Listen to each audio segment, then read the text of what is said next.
네, 시험부터는 철근 콘크리트 및 강구조 과목을 배워보도록 하겠습니다. 먼저 첫 번째 챕터인데요. 철근 콘크리트 기본 개념이 되겠습니다. 자, 우리가 이제 그 철근 콘크리트 기본 개념을 하기 전에 어떤 구조물의 우리 구조를 좀 알 필요가 있는데요. 자, 먼저 콘크리트 구조가 있고요. 그 다음에 강구조가 있어요. 강구조. 그리고 이거 둘이를 합쳐놓은 구조가 무슨 구조다? 합성 구조다. 그래서 이 세 가지가 있는데요. 이 콘크리트 구조 중에서도 또 세 개로 나눠집니다. 그래서 철근이 전혀 없는 묵은 콘크리트 구조, 그 다음에 철근 콘크리트 구조, 그 다음에 프리스트레스드 콘크리트 구조, 세 가지인데 이 세 가지는 모두 다 콘크리트 구조로 취급을 하고 있습니다. 묵은 콘크리트 같은 건 뭐냐면, 콘크리트는 어떻게 만듭니까? 물하고 시멘트하고 장골재하고 굵은 골재를 섞어서 만들죠. 물론 공기도 들어가겠죠. 보면 물하고 시멘트를 비벼넣으면 풀이 됩니다. 풀. 이 풀을 장골재와 굵은재로 붙여놓은 거죠. 그죠? 그래서 장골재 굵은 골재는 풀로 붙여놓은 거기 때문에 압축을 받게 되면 오히려 더 잘 붙게 되기 때문에 압축에는 굉장히 강합니다. 그렇죠? 그런데 반대로 인장력이 작용되면 마치 골재를 풀에서 뜯어내리려고 하는 힘같이 작용할 때 인장이 굉장히 약해요. 한 압축 10분의 1 정도로 굉장히 약해버립니다. 그래서 이걸 보완을 하고자 철근 콘크리트를 만들어낸 겁니다. 그래서 이 구조물이 만약에 길다란 구조가 있다면 하중을 받게 되면 이렇게 휘어요. 그러면 여기는 압축이 일어나죠? 반대쪽 뭐가 나요? 인장이 일어나고 압축과 인장 사이에는 압축도 인장도 아닌 중립적인 공간이 존재를 합니다. 이걸 중립축이라 하는데 이 인장부에 철근을 이렇게 집어넣게 됩니다. 근데 어떤 이유에서든 간에 이게 철근은 어때요? 가장 원래 이렇게 보면 이제 바깥쪽으로 가서 인장이 써지기 때문에 가장 바깥쪽 요쪽에다가 이렇게 철근을 붙이는 게 어떻게 보면 가장 효과가 좋습니다. 근데 철근도 세잖아요. 쇠는 뭐뭐 이렇게 불 이 두 가지 약하고 그 다음에 이게 어떻게 붙일 것이나 붙일 방법이 없는 거죠. 이것들 때문에 안쪽으로 집어넣게 돼요. 안쪽으로 집어넣게 되면 이렇게 콘크리트 이렇게 둘러싸게 되죠. 그럼 이 부분에 인장이 세기 때문에 인장 때문에 발생되는 균열이 쫙쫙 생길 수밖에 없습니다. 이걸 막을 수가 없어요. 그래서 철근 콘크리트는 이런 인장 균열을 막을 수는 없습니다. 이 단점이 나와요. 그래서 이것마저도 해결하고자 하는 게 프리스트레스 콘크리트인데요. 하단부에 있는 이 철근의 이 위치에다가 탄성 재료를 집어넣습니다. 미리 잡아당겨놔요. 그러면 스프리나 고물주가 지원을 다시 제자 돌아가려고 하는 성질이 있어요. 그러다 보니까 이게 균열이 날라다가도 이게 다시 돌아가려고 하는 이 압축 때문에 쫙쫙 다시 달라붙게 되는 거죠. 그래서 균열이 안 생겨요. 그래서 이렇게 나온 게 바로 프리스트레스 콘크리트다 이렇게 되는데 이건 너무 약하고 이건 좀 비싸고 까다롭겠죠. 그래서 일반적으로 이걸 많이 사용되기 때문에 우리 단원에서는 그냥 뭘 아무 말 없이 물어보면 이 철근 콘크리트에 대해서 물어보면 세 가지가 있습니다. 철근 콘크리트는 줄여서 RC라고도 많이 씁니다. 그렇죠?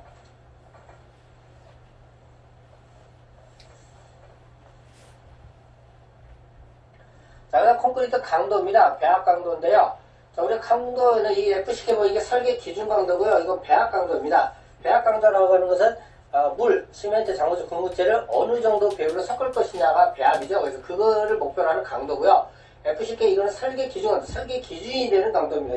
즉 실제 구조물이 최종 시공 완료 후에는 이 강도가 나아진다는 얘기예요. 그렇죠? 그러려면 배합할 때 얘보다는 높게 배합을 해야 됩니다. 목표를 높게 두고 그래야만이 여러가지 양생의 과정이라든지 이런 거 시공의 과정을 거쳐서 이 정도 강도가 나와주게 되겠죠. 그래서 보시면 공식이 항상 설계 기준 강도에 더하기 어쩌고저쩌고 하는 그런 형태로 구성이 되어 있어요. 그래서 일단 배합 강도 결정하는데 표준별적 S를 이용하는 방법이 있다 이렇게 되어 있죠. 그래서 설계 기준 강도가 35MPa 이하인 경우에는 이 두 공식 중에서 큰 값보다 크도록 되어 있기 때문에 암기를 하시고요. 그 다음에 FCK가 35MPa를 초과한 경우에는 위에 거 공식은 그대로인데요. 아래 거 공식이 좀 바뀌어 있어요. 그죠? 어쨌든 그 공식도 암기를 하시고요. 그 둘 중에서 큰 값보다 뭐 한다? 커야 된다. 이렇게 얘기를 하고 있네요. 자, 앞전에 그 두 공식은 시험 횟수가 15회 이상인 경우입니다. 근데 여기서는 만약에 시험 횟수 14회 이하이고 기록도 없으면 어떻게 할 거냐? 그럼 이 표에 의해서 한다. 그렇게 돼 있어요. 그래서 21MPa 미만이냐 이상 35m 이하나 45m 초과에 따라서 공식이 이렇게 달라지고 있기 때문에 이것도 한 번 정도 출제된 바가 있습니다. 이 중앙 것이 그죠? 그래서 이것도 숙제하실 분은 숙제를 하시고요. 그 다음에 설계 기준 강도 아까 말씀드렸죠? 설계의 기준이 되는 강도다 이렇게 말씀드렸고요. 그 다음에 힘 인장 강도, 한류 인장 강도, 파괴에서 다 같은 말인데요. 이렇게 이제 구조가 하중을 받는 게 휘어가지고 이 아래쪽에 균열이 가기 시작하겠죠. 요 시점을 균열이 시작된 요 시점의 값을 휩 인장 강도, 한열 인장 강도, 파괴 계수한다 그 말이에요. 암기를 하셔야겠죠. 0.63 루트 FC K다 이렇게 되어 있네요. 자, 그 다음에 콘크리트 인장 강도도 아까 압축 강도 약 10% 정도 된다 했죠. 그 다음에 콘크리트 전단 강도가 있고요. 자, 그 다음에 철근 콘크리트가 일체식 구조를 성립하는 이유가 있는데 아까 무슨 말이냐, 아까 콘크리트 구조가 묵은 콘크리트가 있었고요, 철근 콘크리트가 있었고요, 프리스테이스 콘크리트가 있었죠. 근데 묵은 콘크리트는 철근이 없으니까 그냥 콘크리트가 있으니까 근다 치고, 철근 콘크리트 같은 거는 철근과 콘크리트가 있고, 프리스테이스 콘크리트 같은 거는 PS 강조와 콘크리트가 있는데 이게 왜 콘크리트 구조냐 이거죠. 그것은 일체식 구조, 그러니까 일체식 합성 구조다. 다른 재료가 합쳐져 있지만 하나같이 움직인다는 얘기죠. 그러니까 이걸 빼고 만약에 철근 콘크리트가 성립한 이유가 뭐냐라고 물어봐도 답은 똑같이 하셔야 된다는 얘기죠. 그래서 아까 뭐랬어요? 물과 불에 약하다 했죠? 그래서 불식이 안 된다 그 말이죠. 불, 뜨거운 거죠? 그래서 열 팽창 계수 거의 같아야 된다. 자, 다시 한번 설명드리면 하나로 움직이려면 딱 붙는 걸 생각하시면 돼요. 그래서 콘크리트와 철근의 부착 강도가 크다. 부식을 안 해야 돼. 왜 안 해야 될까요? 만약에 콘크리트에 붙여있는 철근이 부식이 되면 우리가 시커멓게 부식이 되면 이게 떨어져 나가거든요. 그럼 콘크리트가 철근과 붙어있는 게 아니라 녹하고 붙어있기 때문에 그래서 철근의 본착은 따로 놀게 되기 때문에 부식 안 해야 되고요. 그 다음 열 팽창에서 거의 같다는 얘기는 덥거나 춥거나 할 때 늘어나고 줄어드는 양이 둘이 같아야만이 어쩌다 하나로 움직일 수가 있다. 이게 되겠습니다. 이것은 별표 3개 정도의 출제 비율을 보이고 있으니까요. 반드시 좀 숙지를 해 주셔야 되겠습니다. 이번에는 콘크리트의 응력 표현율 곡선 그래프입니다. 그죠? 이쪽은 표현율을 표기하고 정반에 응력을 표기를 했는데요. 이게 높은 거죠. 강도가 크니까 이거는 고강도죠, 고강도. 그리고 쭉쭉 점점 낮아서 이건 뭐가 돼요? 이제 저강도가 되겠죠. 저강도가 되는데, 어떤 놈이 됐든 간에 가장 FCK가 가장 큰 상태는 0.00인 거 볼 수 있죠. 정확히 표현하면요. 0.00에서 0.003 사이가 되고요. 이거 끝나는 것들은 전부 다 파괴될 때 값입니다. 파괴는 여기 몰려있잖아요. 그래서 파괴는 0.003에서 0.004 사이에 파괴가 되는데, 안전을 고려해서요. 우리가 계산하거나 설계할 때는 최고값은 0.002다, 파괴는 0.003이다. 이렇게 우리가 하고 있고요. 그 다음에 강도가 커질수록 어떤 현상이 있냐면요. 최고의 값 FCK에 도달한 다음에 파괴 시기까지 굉장히 빨라요. 그렇죠? 강도가 낮아질수록 점점 늦어지는 거 볼 수 있죠. 그래서 우리가 고강도 콘크리트일수록 뭐가 크다? 취성이 크다. 취성이라는 얘기는 뭐예요? 유리나 이런 거 생각하세요. 깨질 때 그냥 순식간에 쫙 깨지죠. 연성은 쭉쭉쭉쭉 엿같이 쭉쭉쭉쭉 늘어나면서 겨우겨우 끝에 파괴되는 게 연성이죠. 그죠? 그러니까 구조로 따진다면 뭐냐면 더 이상 견딜 수 없는 큰 하중을 받은 이후에 파괴가 빨리 일어나면 취성이 큰 거고요. 파괴가 한참 있다 일어나면 취성은 작고 연성이 큰 겁니다. 사람의 입장에서 연성이 커야 되죠. 왜요? 대피할 수 있는 시간을 벌어야 되니까 그렇습니다. 자, 그 중에서 이제 하나만 채워왔고요. 콘크리트 탄성 계수가 어떻게 되는가 우리가 이렇게 살펴보면요. 자, 일단 이 그래프가 콘크리트 탄성이 이렇게 되면 여기 초기의 접선을 이렇게 쫙 그린 게 있어요. 이건 초기 접선 탄성 계수고요. 그 다음에 이 FCK 절반 위치 0.5 FCK 위치에서 접선을 그려가지고 접선을 그린 게 있어요. 요것들의 기울기를 재면 탄젠트 세타 값입니다. 탄젠트 세타.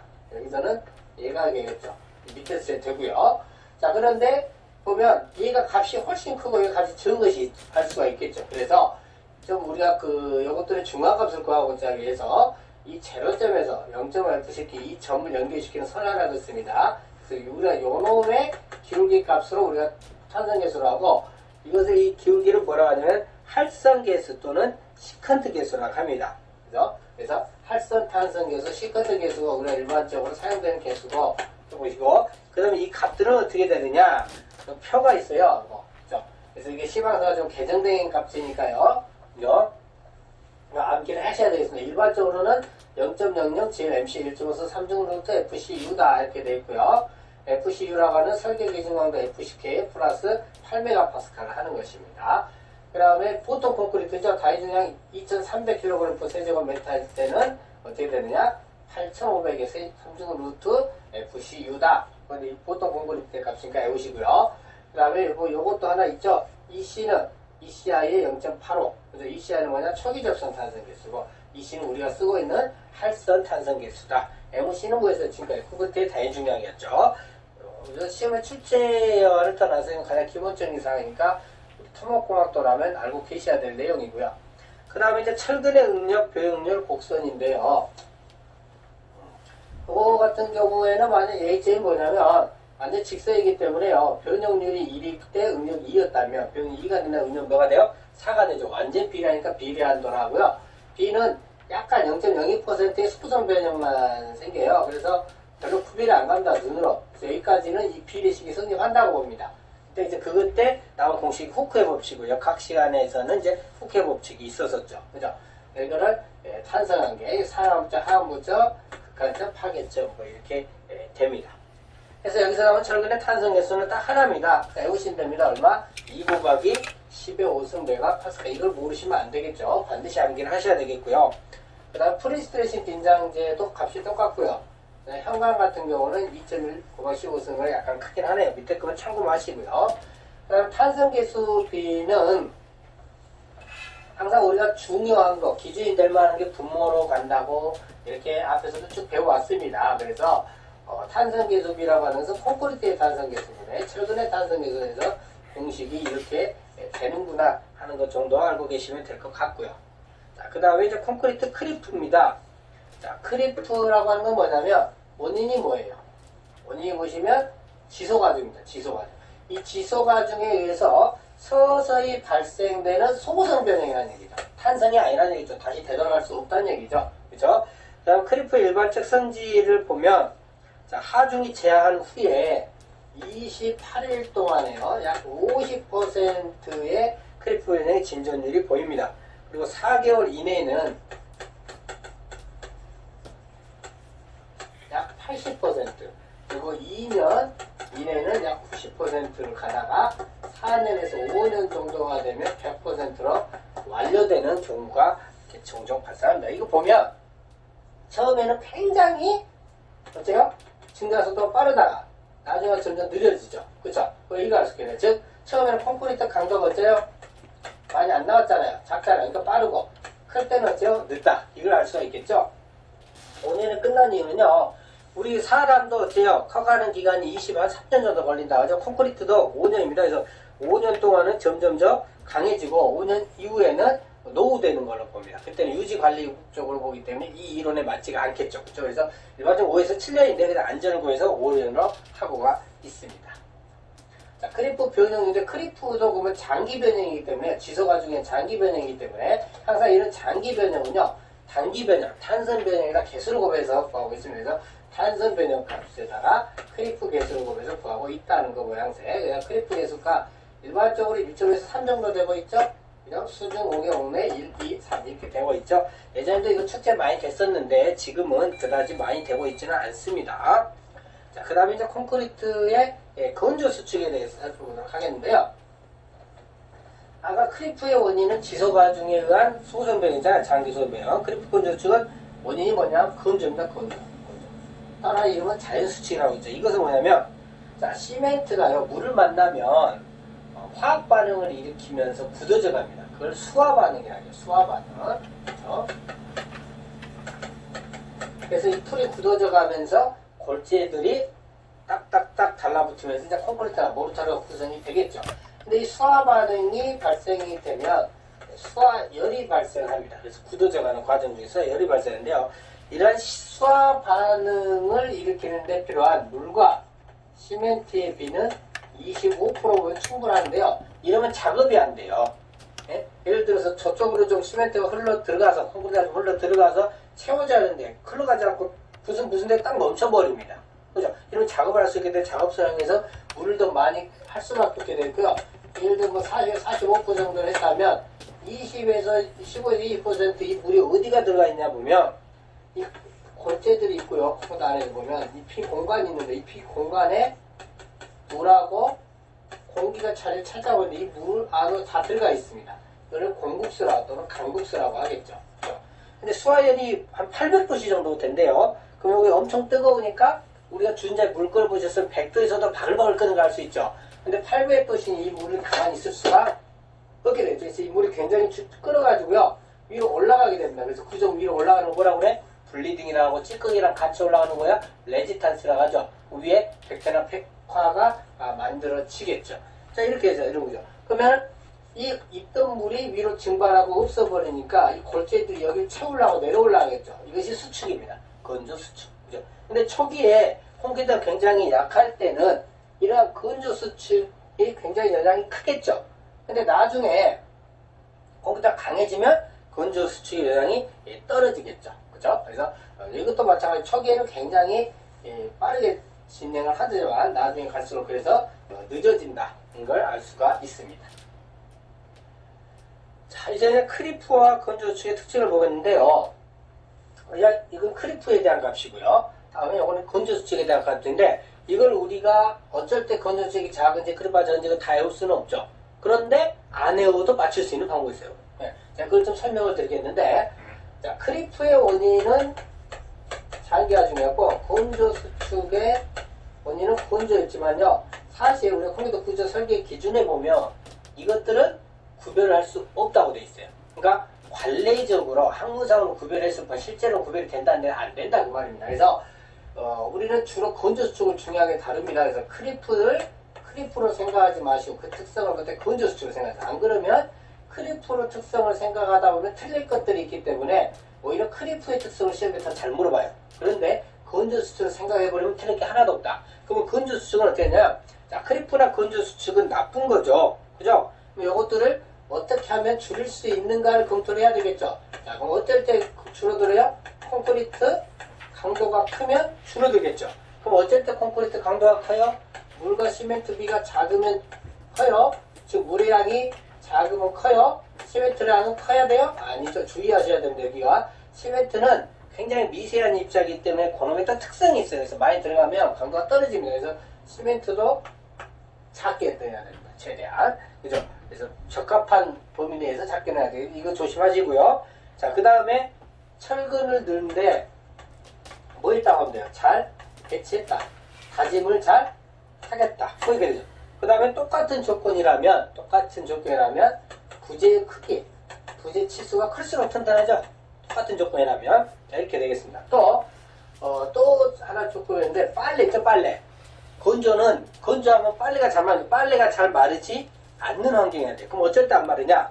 자, 겨울철에 빨래가 잘 마르든가요? 여름철이 잘 마르죠. 여름철이 잘 마르죠? 왜요? 온도가 높기 때문에. 그러니까 온도가 낮아야 되겠죠. 잘 안 마르려면. 그 다음에 비가 온 날 빨래가 더 안 마르죠. 비가 안 온 날보다. 그래서 비가 온 날 빨래가 더 안 마르니까 습도도 더 높아야 되겠죠. 이걸 만족할 때 얘들이 작아진다. 이거만 알면 이 크리프의 특징들과 다음에 건조 수축의 특징들이 자동으로 해결이 될 것입니다. 자, 지금까지 시험 공부 때 첫 번째 다중에 저희들 기본 개념에 일단 좀 살펴보았습니다.